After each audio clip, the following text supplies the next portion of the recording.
पुण्यात्मा जय इंसान होगा कंडेम हो जाएगा, कति उस अज्ञान को नहीं कर सकता, उस साधना को नहीं कर सकता। इसको स्वीकार करो चाहे ना करो, वो ऐसी स्थिति हो जाती है। एक बार ये दास औरंगाबाद के अंदर सत्संग करते हुए जा रहे थे, जब हमारा आस्था चैनल पर बंद करा दिया था औरंगाबाद में। हमने जाड़े बहुत भुगते हैं पुण्यात्माओं आप तक संदेश पहुंचाने के लिए भगवान का। हमारे साथ बहुत बदतमीजियां हुई, लेकिन हिम्मत नहीं हारी। हमें मालूम था कि ये परमात्मा का संदेश है, उसकी आत्माओं को सुहावेगा, सुहावा चाहे 10 दिन पीछे। तो वहां हम सत्संग कर रहे, प्रोजेक्टर हमारे साथ, ये परमात्मा ने दिए। और ये इंस्ट्रूमेंट, ये मैन माइंड नहीं है, ये गॉड गिवन माइंड है, ताकि मेरे बच्चे आसानी से इन सदग्रंथों को समझ सके, पढ़ सके। आपको शिक्षा देने का क्या उद्देश्य था? तीन युग बीत गए, कभी शिक्षा नहीं दी मालिक ने, क्यों? शिक्षा तो बेईमान बना देती है। लेकिन थोड़ा सा बेईमान बनाना इसलिए आवश्यक समझा कि ये अच्छी तरह दूध के जले हुए लस्सी को भी फूक फूक कर ग्रहण कर लेंगे, फिर सदा के लिए चिपक जाएंगे मेरे साथ। हम वहां प्रोजेक्टर पर ये सारा कुछ दिखा रहे थे। अब वो बुद्धिमान लोग निकट से थोड़े से भगताया करते, संगत 200 से 400 मुश्किल से आराम से खूब प्रोजेक्टर पर दिखता था। साथ वो घर जाकर मिलाते। 5 दिन का सत्संग था, पहले दिन सुना, नोट कर लिए सारे फटाफट उन्हें। घर जाकर मिलाए, क्योंकि घर घर रखे सबके गीता और ये पुराण। वो तो ठगे से रह गए। अगले दिन आए, फिर उन्होंने सोचा नाम ले लें। नाम लेने के लिए जब सोचा तो उनको नियम बताए। वो कहने लगे शराब तो हम जरूर निकाल लेंगे, अस्थि तो हम अवश्य उठाएंगे। कोई बात हुई है? ये नियम तो हम नहीं पुगा सकते। भाई नियम नहीं पुगा सकते तो हम मंत्र नहीं दे सकते। तो उन्होंने उपदेश नहीं लिया, लेकिन उन्होंने एक सत्य कहा कि अब हम कितने जोगे नहीं छोड़े। अब वो रामकृष्ण की भक्ति कर नहीं सकते, और यह हमने मिली नहीं, हमारे साथ बनेगी क्या? तो उनको समझा गया कि अपन दीक्षा लो और भक्ति करो जो करनी है। फिर न बोले फिर देखेंगे, फिर हम आगे वहां से फिर कद देखेंगे। तो पुण्यात्माओं, इस ज्ञान को सुनकर उन्होंने खुद ये कहा कि अब वो भक्ति तो हम कर नहीं सकते, उस योग्य तरह कोई ना इधर के रहे ना उधर के।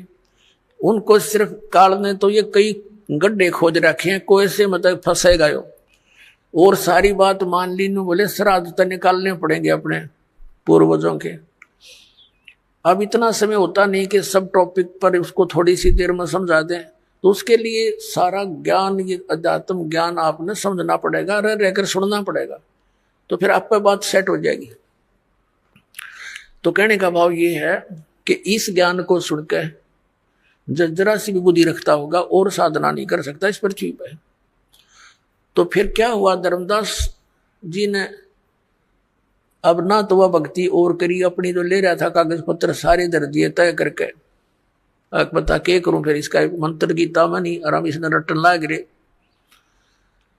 अब शाम ने सो गया और रोवे अंदर अंदर कि भगवान अब कद वो संत साधु फिर आ जावे। हे दाता, मैं कति बहस नहीं करूं, विवाद नहीं करूंगा, अब क्या करूं, मैं तो ठगा सा रह गया, मेरा तो सब कुछ लुट गया। ये भक्ति तब करने की इच्छा कति नहीं बनती। सारी रात ऐसे ही करवट बदल बदल कर बखत से उठ लिया। अब उसने सोची खाना बना, उठ कर वक्त खाना बना लिया ना, तो वो पहले लिपा पोती कराया करता, पूजा पाजा की सारी सामग्री जुटाया करता, रोटी बनाने लग गया वक्त से उठ के। अब क्या करूं बता, और तो कोई काम रहा नहीं। अब खाना बनाने के लिए जंगल से लकड़ी तोड़ कर ला रखी थी शाम को, सुबह वक्त से यानी सूर्य उदय होने से पहले लकड़ जला लिए। एक मोटी लकड़ी अन्य सहयोगी लकड़ी लगा के चूल्हा जला दिया, आग अग्नि जला दी, प्रज्वलित कर दी, अपना खाना बनाया, सब्जी बनाई, फिर रोटी बनाई। धीरे धीरे वह लकड़ी जलती जलती चूल्हे के निकट आ गई, पिछला हिस्सा उसका। तब तक सूर्य उदय होने वाला हो गया, प्रकाश सा खूब अच्छा हो गया। अब उसकी नजर कहाँ गई, उस मोटी लकड़ी के पिछले हिस्से पे एंड पर वह थोथी थी, अंदर से होलो थी। और उसके अंदर चींटियां थी। चींटियां अपने अंडे ले लेकर बाहर निकल रही थी और उस लकड़ी के पिछले हिस्से पर कुछ गिल्ली होने के कारण, जलने के कारण एक तरल पदार्थ सा तेल की तरह उबल रहा था। उसके पिछले हिस्से पर एक थोड़ी सी आधी गीली लकड़ी हो थोड़ी बहुत, तो उसका एक ऐसा तरल पदार्थ सा पीछे उबल रहा था, पिछले एंड पर उबलता रहता है। अब वो आगे तो अग्नि फूक रही, बाहर निकलने की चेष्टा करें तो उसके ऊपर गिर गिर के वहां जल रही, चटक चटक हो रही है। अब उसका ध्यान गया, रो तेरे की जुल्म कर दिया, ओहो हुआ तो बड़ा घोर पाप हो गया। भगत दयालु होते हैं। अब उसने सोचा, हे भगवान आज तो अनर्थ हो गया, इतना पाप जिंदगी में कभी देखा नहीं। अरे यार इतनी लंबी लकड़ी थी, हाँ इसमें तो पता नहीं लाख जल गई, 50,000 जल गई है भगवान चीटिया। अब उसने फटाफट वो जल बुझा दिया, जल डालकर लकड़ी तो, और सोचा कि इसे पाप के अन्न को मैं नहीं खाऊंगा, इस पाप के भोजन को नहीं खाऊंगा, किसी साधु संत को खिला दूंगा। इस उद्देश्य से सारे भोजन को लेकर रखकर थाली में चल पड़ा, क्योंकि मथुरा के आसपास ये भगत साधु संत घूमते ही रहते हैं। उस समय परमात्मा ने हिंदू साधु का रूप बना लिया, लाल से कपड़े अपने ऊपर कर लिए, और हिंदू धर्म के लोग ऐसे ही लोगों को साधु मानते हैं। धर्मदास जी ने देखा कि सामने एक महात्मा बैठा है, उसके पास गए और कहा, महात्मा जी भोजन खा लो। परमात्मा ने कहा, रख दे धर्मदास, भूख लगी है भाई। अब धर्मदास जी ने देखा कि ये आदमी मुझे कैसे जानता है, ध्यान किया और ऐसे लगता है कुछ देखा हो, लेकिन वेश बदल रखा भगवान ने। सोच लिया कि मैं भंडारे करता रहता हूं, कभी आया होगा भंडारे में महात्मा धर्म यज्ञ में। तो कहा, महाराज भोजन खा लो। का अच्छा भाई। अब परमात्मा कबीर जी ने क्या किया, लोटे में जल ले रखा था अपने में, उसमें से जल लिया चुलू में, एक मंत्र हा बोला और पूरी बात पर छिटक, जितना भी भोजन था सारे पर छिटक दिया, छींटे मार दिए। उसी समय सारे भोजन की चींटी बन गई और सारी थाली काली होगी, और चींटियां अंडे मुंह में लेकर के बाहर निकलने का प्रयत्न कर रही है, पूरी थाली में घूम रही है, भोजन नहीं रहा। तब परमात्मा उसी रूप में आगे, जिस रूप में पहले दिन वार्ता हुई थी, और कहा, रे धर्मदास कल क्या कह रहा था कि तुम कोई जीव हिंसा नहीं करते, तेरे से तो कसाई भी अच्छा, इतनी चींटी पाप का भोजन तो मुझे खिलाने लाया था। चरण पकड़ लिए, पैरों में गिर गया, हाथ जोड़े, हे भगवान गलती होगी, हे परमात्मा माफ कर दो मुझे, मालिक मैं नीच गणा हूं, और पिछला यो गंदा रंग मेरा घना चढ़ रहा था, दाता मेरे से गलती बन गई, रो बुरी तरह। हे भगवान मुझे कुछ और ज्ञान बताओ, आपने तो इधर का छोड़ा ना इधर का, मैं तो सारी रात करवट बदल कर काटी दाता। तब परमात्मा ने कहा, अब सुन ले, ज्ञान सुनाऊं कि जो साधना तू कर रहा है बच्चा, ये तेरे को घोर नरक में डालन की है। कहां से चलकर आया है तू? बांधवगढ़ से आया हूं महाराज। बांधवगढ़ मथुरा से कितनी दूर है? कि लगभग 800 किलोमीटर, 700 750 किलोमीटर। किस साधन से आए हो? कि पैदल चल के आया हूं महाराज। तो बच्चा, बांधवगढ़ से यहां आने तक आपने कितने जीवों को अपने पैरों के तले मार डाला, कुचल कुचल कर। सूक्ष्म प्राणी जो दिखाई नहीं देते, और कीड़े मकोड़े ये तो गिनती नहीं। पुण्य तेरे को एक नहीं, क्योंकि इस दौड़ में नहाते के फायदा। जिस मथुरा के तालाब को तीर्थ मानते हो, और ये मानकर आपके धर्मगुरु आपको समझाते हैं, ज्ञान देते हैं कि यहाँ भगवान श्री कृष्ण रहा करते थे, लेटा करते थे, नहाया करते थे। तो परमात्मा ने बताया, यहाँ तो कंस भी नहाया करता इसमें, और कंस भी यही लेटा करता। और श्री कृष्ण जी तो इस मथुरा ने छोड़ के द्वारका बनाई थी, समुद्र के बीच में एक टापू सेलेक्ट करके, वहां रहा करते। वहां क्यों नहीं जाते तुम? वो दूर घना पड़ता होगा। और परमात्मा ने दया करी थी, द्वारका को जल में डबो दिया था कि गड़ धके खाना ना होंगे, भ्रमित होकर यहां पहुंचे। और तुम वही साधना कर रहे हो जो शास्त्र विरुद्ध है। अब धर्मदास जी, तीर्थ में नहाने का तो एक भी पुण्य को नहीं, फिर तीर्थ के विषय में बताया कि इसको तीर्थ आपने इसलिए मान लिया कि श्री कृष्ण जी यहाँ नहाया धोया करते, यहाँ रहा करते इस तालाब के आसपास। और अन्य तीर्थ सुन ले, और दूसरे धाम कैसे बने हैं, ये मंदिर कैसे बने हैं। जैसे अमरनाथ का मंदिर जहां तुम मोक्ष उद्देश्य से जाते हो बोली आत्माओं, वो अमरनाथ कैसे कहलाया कि भगवान शिव जी ने अपनी पत्नी पार्वती को उस स्थान पर मंत्र दिया था जिसको तुम अमर मंत्र बोलते हो। और वो हमारी फर्स्ट एड है, प्राइमरी क्लास की पढ़ाई है। ये प्रथम मंत्र जो आपको दिया जा रहा है, ये मंत्र 5 मंत्र बीच बीच के ये पार्वती को दिए थे। उसका तुमने पता भी कोई ना कौन सा हो, अमर मंत्र अमर मंत्र अमर मंत्र करते फिरते हो। और उस स्थान पर भगवान शिव ने पार्वती को नाम दिया था, जिस कारण से उसने सच्ची लगन करके जाप करके और जितना अमरत्व प्राप्त हुआ वो प्राप्त किया। वो कितना है, जब तक वो शिव जी भगवान की मृत्यु नहीं होगी, पार्वती उसके साथ रहेगी, उससे पहले वो 107 बार जन्म और मर ली थी। अपने आत्माओं वहां अब ना शिव जी कोई मंत्र दे दे आपने और ना कोई और स्थान व्यवस्था, तो वो नाम अमर मंत्र पूरे गुरुत हैं। आपको जहां मिल जाए धर्मदास, अगर आपको वो मंत्र कहीं पर भी मिल जाता तो उस प्राणी के लिए, आपके लिए वो स्थान अमर धाम है, वो अमर लोग अमर है, अमर धाम है वो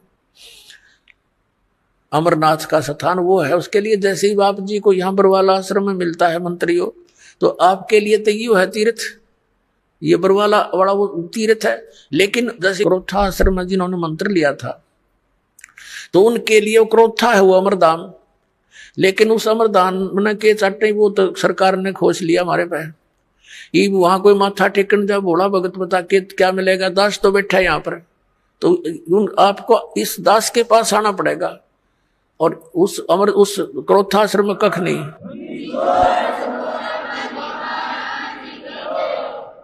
तो इस प्रकार उनको समझा के फिर बताया। धर्मदास जी कहने लगे, महाराज मेरा कति आत्मा गंदे रंग में रंगी हुई थी अज्ञान से, आपने बड़ी दया कर दी, मेरी आंख खोल दी। फिर परमात्मा ने सृष्टि रचना सुनानी शुरू की। अब काल फिर भी अंदर घुसा रहता है।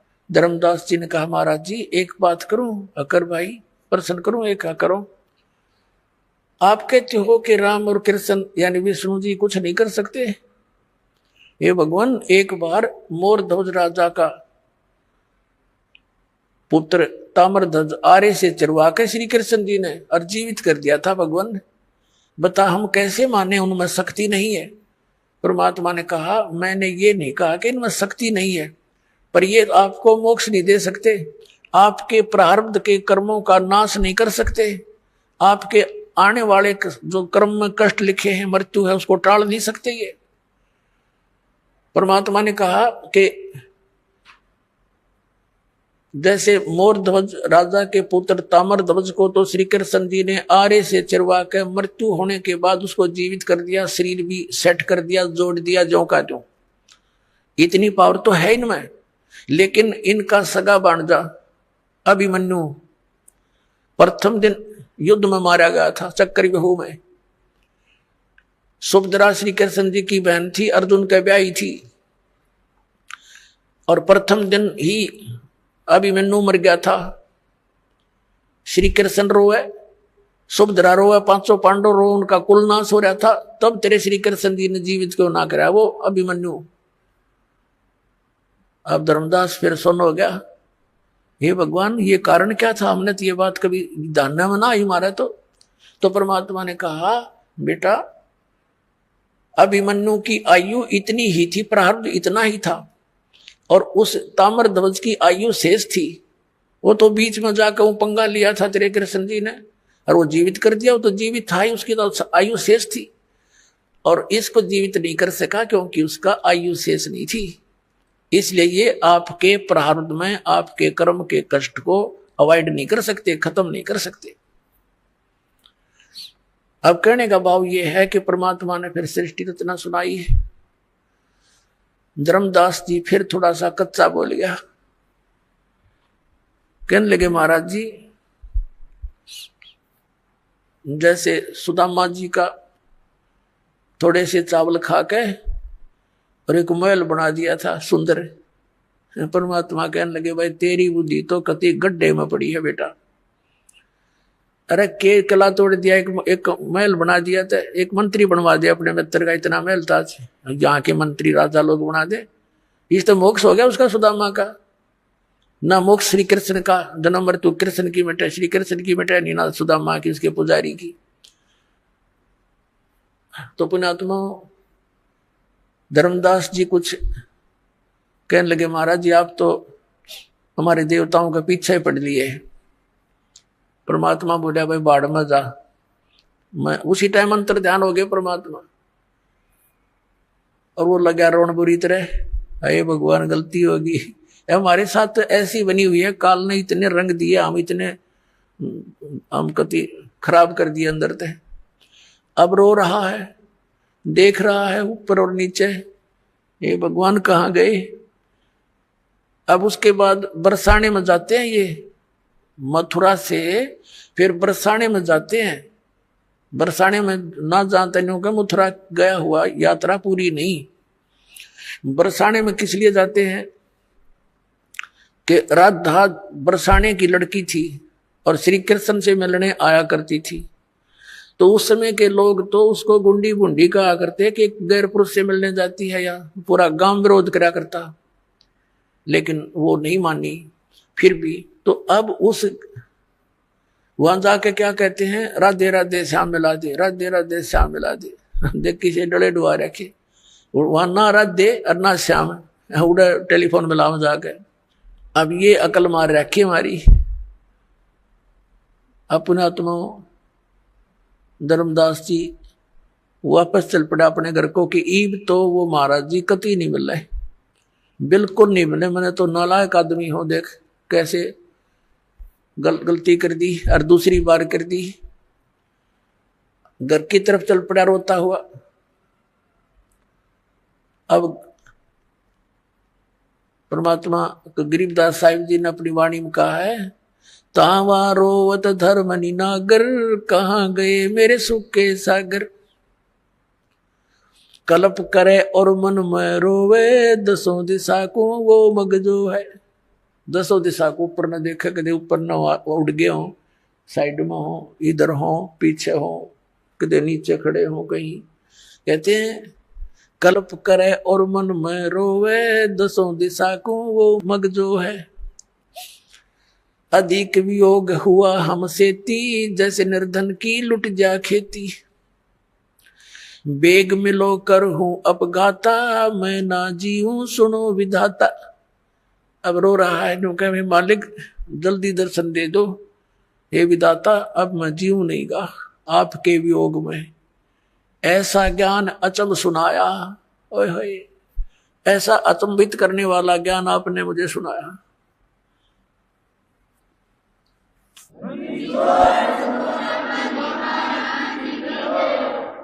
अब रोता रोता घर पे आ गया, सारे आंसुओं से कमीज भीग गया। 2-3-4 दिन में अपना घर पहुंच गया। उसकी पत्नी ने देखा कि भगत जी ने तो 1 महीने माना था, 2 महीने की यात्रा थी इसकी, 2-3 महीने की, तो सब तीर्थों पे जाना था, वापस कैसे आगे रो बुरी तरह रहे हैं। तब आमनी देवी नाम था उस धर्मदास जी की धर्मपत्नी का। उसने कहा कि क्या हो गया भगत जी, कैसे वापस आ गए। वो सुन नहीं रहा था, वो उसकी बात का उत्तर नहीं दे पा रहा था, वो रोई सी बुरी तरह रहा था। उस इतना अंदर से कलेजा भर भर के आ रहा था, उसका बोल नहीं निकल रहा था। और अपने घर के बीच में जाकर कमरे में और जमीन पर गिर के बहुत बुरी तरह रो रहा था, जैसे किसी का कोई स्वजन मर जाता है। अब आमनी भी रोने लगी बैठ के, क्या घटना घटेगी भगत के साथ। तो उसने सोचा अपनी सोच से, क्योंकि धर्मदास जी था खुले हाथ का, आमनी देवी थी थोड़ी सी कंजूस टाइप की, ये धर्म बहुत करा करता, भंडारे साधु संतों को बुलाता, साधु उनको कंबल कुंबल साथ में देता, तो यह टोक टाक दिया करती थी, दान हिसाब का होया करे, इतना मत खर्च करो, बालक भी पाल में है। तो इसने नो सोचा आमनी देवी ने कि मैं भगत जी को टोक टाक दिया करती, और इसका लगता है किसी ने रास्ते का जो पैसा था लेके गया था, यो धन यात्रा खर्च, वो निकाल लिया। अरे इसका काम अधूरा रह गया धर्म का। और ये इसलिए रो रहा है कि अब ये नो सोच रहा होगा कि मैं पैसे मांगूंगा और या फिर ना नुकर करेगी, और ऐसा किया हुआ धर्म फिर व्यर्थ होता है। तो उसने इस विचार से कहा कि हे भगत जी, कोई बात ना, किसी ने आपका यात्रा खर्च निकाल भी लिया होगा, आप और ले जाओ कि आपके धन की कमी है, आपको भगवान ने कितना दे रखा। उसको एक सांत्वना दिलाने के लिए वो इस प्रकार की उसकी सिंपैथी सी कराने लगी। काफी देर रोता रोता जब मन थोड़ा सा ठीक बोलने के हिसाब में हुआ, तब कहने लगा, आमनी देवी, यदि मेरा वो धन निकल जाता तो कोई बड़ी बात नहीं थी, वो और ले जाता मैं, लेकिन मेरा ऐसा धन गया वो मुझे अब मिले नहीं और मैं जीऊं नहीं। तो वो कहने लगी, ऐसा कौन सा धन था? तो उसने रोते रोते सारी कथा सुना दी जो मालिक ने सुनाई थी। आमनी इस बात में बहुत तेज माइंड की समझदार बेटी बहन थी। उसने कहा, हमने रामकृष्ण जी कभी मिले या शंकर भगवान मिले हो, और चलो मिल भी जाते जब उनकी सती थी सारी स्पष्ट होगी। आप तो बिजनेसमैन थे, ये सौदा चूक कैसे गए? आप तो व्यापारी आदमी हो, हमने के रिश्तेदारी थी रामकृष्ण के साथ, जब हमने सही मार्ग मिल गया तो हमने ये आपने ग्रहण क्यों ना किया, या गलती कैसे खाई? तो वो कहता है कि जीवन में पहली बार हानि का सौदा हुआ मेरे से, आज तक हानि नहीं हुई थी, और ऐसी हानि होगी आमनी, अब यह पूर्ति नहीं हो सकती। मैं घना नीच हूं, दूसरी बार मैंने ऐसी गलती कर दी, एक बार की तो चल जाती। तो रामनी भी कहने लगी, कोई बात ना, हिम्मत सी करो। तो 6 महीने बीत गए ऐसे, रोजाना कोई काम नहीं करे, रोटी एक मुश्किल से खावे और गली में बैठ जावे, नो देखे ऐसा आवे कोई साधु। अब जैसे कोई साधु भक्त दिखाई दे उसके निकट जावे, शायद आ गया हो। जैसे बेलनी ने श्री राम की इंतजार की थी कि दूर तक कोई भी आता दिखा करता, भाग लेती थी, श्री राम आ गए, श्री राम आ गए। ठीक यही दशा धर्मदास जी की हो रही थी। एक दिन उसने सुना कि कोई गांव के बाहर एक जंगल था, छोटा सा वन, उसमें एक महात्मा आया है। गांव के लोग श्रद्धालु बहुत होते थे, सभी जा रहे हैं दर्शनार्थ। धर्मदास जी को पता लगा तो वो भी गया देखने के लिए, शायद वो महात्मा आगे हो फिर मुझ पर रहम करके। अब जाके बैठ गया। अब नू तो पहचान सकता नहीं, क्योंकि उसी समय भगवान ने दूसरा रूप भी बना लिया था उसके सामने। तो उसने प्रश्न किया कि महाराज जी, ब्रह्मा जी, विष्णु जी, शिव जी के कोई माता पिता हैं? वो लगा कहने, वो जो कैसेट फीड कर रहा था, ये तो अजरो अमर है, सर्वेश्वर है, महेश्वर है, ये मृत्युंजय है, कालजय है। लाला जी ने कहे है, रॉन्ग नंबर है, उठ के चल पड़ा। यो नहीं, वो को नहीं, वो महात्मा नहीं है, वो ज्ञान नहीं है इसका। उठ के आ गया वापस। अब इस तरह 6 महीने बीत गए, ना खावे, दुबला पतला हो गया। उसकी पत्नी में परमात्मा ने प्रेरणा करी। उसने देखा कि भगत आप तो मर जाओगे ऐसे ही, और वो मिलेंगे नहीं साधु आपको। एक बात बता, उन्होंने इतनी सी वार्ता की तो कुछ और भी कहा होगा, कुछ मिलने की विधि बताई होगी, संकेत किया करते हैं महात्मा। तो धर्मदास जी को भी परमात्मा ने याद दिला दी। कबीर साहब ने कहा था कि भाई, जहां भंडारे होते हैं वहां मैं पहुंच ही जाता हूं, जहां धर्म होते हैं ना, धर्म यज्ञ, वहां मैं अवश्य जाता हूं। ना यू काल होने दे अच्छे काम ने, आग लगा दे वहां पर मेरे बच्चों में, चाहे कैसा ही कर रहा है, वहां भी मैं ही जाता हूं। उसको बेचारे में आस्था बनी रहे भक्त भगवान की, इसलिए। तो उसने ये बात बताई आमनी को। आमनी कहने लगी, फिर तो बन गई बात, आप भंडारा कर दो, आपका धन बतेरा, परमात्मा ने दया कर रखी, सेठ हो आप तो, और भंडारा कर दो। अब उसने कहा था 1 दिन का, उसने 3 दिन का धरा, क्योंकि खुले हाथ का था कि कदे 1 दिन में ना आवे मात गुरु जी महात्मा जी।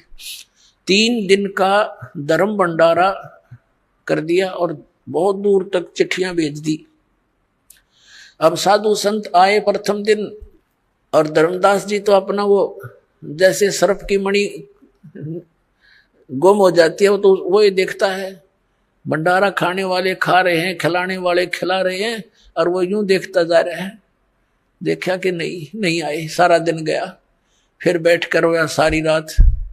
सुबह फिर यही स्थिति रही, अगले दिन भी। तीसरा दिन बाद दोपहर हो गया, और अंदर से जो वास्तविक पुकार, हृदय की पुकार उसने की कि हे परमात्मा, या तो आज दर्शन दे दियो अपने दास ने, नहीं सुबह आपका दास जीवित नहीं रहेगा, आत्मघात करूंगा, आत्महत्या करके मरूंगा, मेरे पर जिया नहीं जा सकता, वो भक्ति में कर नहीं सकता, और आगे की कोई रास्ता मिला नहीं इस जीवन में, इसका क्या करूंगा मैं, ऐसे पशु जैसे जीवन को जी कर। ये फाइनल फैसला उसने हृदय से कर लिया। वो तो अंतर्यामी है का बात बिगड़ेगी। एक कदम का पेड़ था, जहां वो भंडारा चल रहा था, उससे 100 फुट की दूरी पर परमात्मा आकर वहां विराजमान हो गए सतलोक से चलकर। 1 मिनट में जहां से जहां पहुंच जाते हैं। और धर्मदास जी देख ही रहे थे, कोई साधु संत वहां बैठों को देखकर फिर इधर उधर देखा, तो सामने क्या देखा को हो ये बैठे हैं। एकदम दौड़ा गया, निकट से देखा कि तीजों का तो स्वरूप है और जिंदा महात्मा का रूप है। चरणा में पड़ गए, सीने के लपट गए, जो बालक के चिपट जाकर, बालक अपने माता पिता के चिपट जाकर ऐसे, और कहने लगे महाराज, वो आंखों में देखे आंसू भर आए, हे परमात्मा माफ कर दियो, इनका छोड़ कर ना जाइयो अपने दास को। उसका न्यू हो रहा कि वे चले ना जा, छोड़ू नहीं कती, चाहे क्यों करके मैं करना पड़े, कुछ भी करना पड़े। तो परमात्मा कहने की कोई बात ना बेटा, मैं तेरे लिए आया हूं, और ऐसे कर इन सबको फारिग कर दे, मेरा भेद ना बताना, जिक्र ना करना। क्योंकि मालिक को पता था जैन मत 1-2 सिर फिराई साधु रह गया ना डे, यहाँ इसके साथ मैं बताऊंगा तो ये उल्टे खूटे ठोक कर इसने और खराब कर देगा। तो परमात्मा ने कहा इन्हें निकाल फटाफट तो, और वो हाथ जोड़े, महाराज जाइयो ना, अकना बेटा मेरा वचन है नहीं जाऊंगा। तो उन्हें फटाफट आकर उनको विदा किया, जो देना जाना था वो फर्क करे, और महाराज जी चलो दास की कुटिया है। अब घर ले आए भगवान को। आमनी देवी ने कहने लगा कि आजा मेरा पा गया धन। एक मुड्ढा सा बैठना दे दिया, भगवान बैठ गए कबीर साहब। पति पत्नी दोनों एक एक पैर पकड़ के और मालिक के चरणों में बैठ गए। आमनी देवी ने कहा महाराज जी आपका भगत तो बहुत नरमात्मा का है, इतनी कड़ी परीक्षा नहीं लेनी चाहिए थी, ये तो रो का मर जाता, मैं थोड़ा सा हिम्मत देती रहती इसको। परमात्मा ने कहा बेटा इसको मैंने दुखी इसलिए किया कि ये काल का वकील बन रहा था, मैं जो भी ज्ञान दूं था ये उल्टा पड़ा था। अब जैसे लोहे को गर्म करता है कारीगर और सही गर्म हो ले तब उस पर चोट लगावे तो जो चाहे वो बना सकता है, और ठंडे लोहे पर तो सारे गणना झाड़ दे कोई असर नहीं होता। तो बेटा यू लोहा गर्म करा मैंने, अब इसका जो चोट वचन की मारूंगा ये सारी स्वीकार करेगा, जो मैं चाहता हूं ये बच्चा स्वीकार करेगा। और नहीं तो मैंने 2 दिन हो गए थे इसके लिए माथा मारते ने, हाँ भर ले फिर मुकर जा, ये सारी मानेगा। हाँ जी सारी मानूंगा, कति मानूंगा, मानने की बात से लाला जी था कति, हाँ बरे दोनों नाम ले लिया, दीक्षा ले ली। परमात्मा बोले भाई ठीक है मैं जा रहा हूं फिर मिलूंगा। अच्छा महाराज जल्दी आइयो। अब क्या किया परमात्मा ने, उसने मन में सोची, सारी कथा सुन रखी थी कि किसी प्रकार वो लोग दिखाई दे।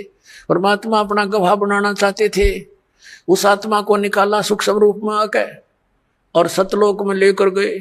पीछे से धर्मदास जी बेहोश हो गए, 3 दिन और 3 रात तक अचेत पड़े रहे, मरे नहीं, दिल धड़कता रहा, श्वास चलती रही लेकिन अचेत थे।